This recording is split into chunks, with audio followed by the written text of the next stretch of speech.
Notice the slack in the chain.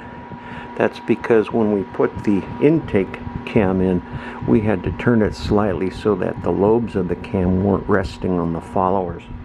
Now what we're going to do is we're going to rotate the engine back, see if we can remove the slack.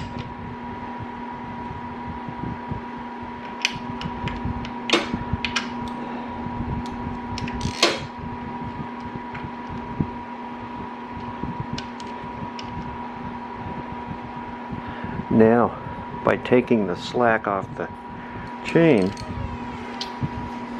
we should be able to now come in here and put the cam tensioner in and push down on that, and then we'll try to mount the cam tensioner now. All of the cam caps have been tightened, but they haven't been torqued yet, so I will torque them in a minute. But now we're going to put the cam chain tensioner in. What we have is there's a spiral screw inside this cam chain tensioner. You have to push and rotate this all the way in, and then there's a circle clip, and you then catch that piston and stop it there. And then we're going to insert this back into the cam chain tensioner slot. We're going to remove, and I'll show you the cover we're going to remove. When you put the gasket on the cam tensioner, notice the hole is up near the top and the gasket opening is up near the top. If you turn it around the other way, notice you have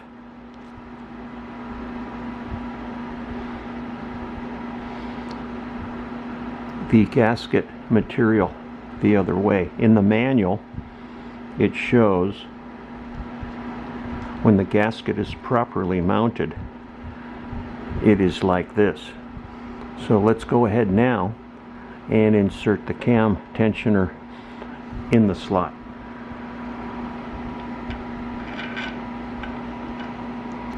And it is flush mounted. Notice if we look through the hole, we can now see the cam follower. We're going to take a screwdriver and release the piston on the cam follower so that it puts tension on the cam chain. Before we release the plunger in the cam tensioner, we want to put the screws in and tighten this down.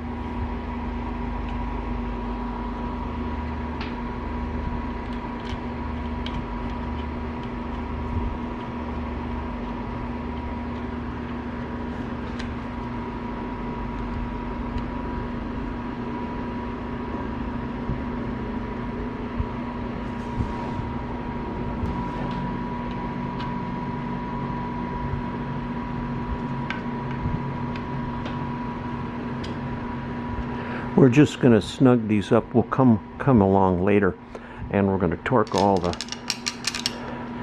cam cap bolts, the tensioner. But what we want to do now is rotate the engine a couple times and make sure the cams line up properly before we torque everything down, because we may have to pull the cams out again, but we'll see.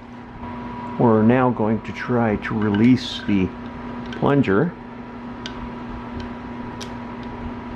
And there, as you see, we release the plunger, and now the cam tensioner is pushing in on the chain. So now we're ready to rotate the engine, and we'll take a look and see if the cams can align properly now. We're now going to clip the zip tie, since the cam has been tensioned. And now we can rotate the crankshaft around and move the cam, and then make sure we're going to get proper alignment.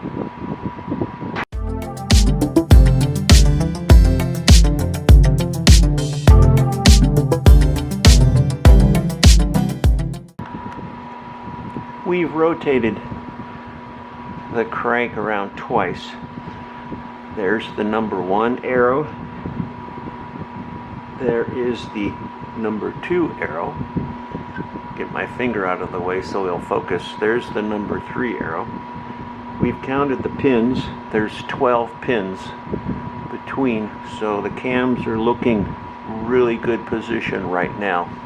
So it looks like we've put the cams in properly. Now we can go ahead and torque everything down. After rotating the crank several times, we took measurements of the valve clearances, and the clearance were still a little too tight, so I pulled the cams back out. I ordered some additional shims, slightly smaller, and now we're going to put the cams back in. We'll measure them again, and hopefully this time we'll get the right clearances.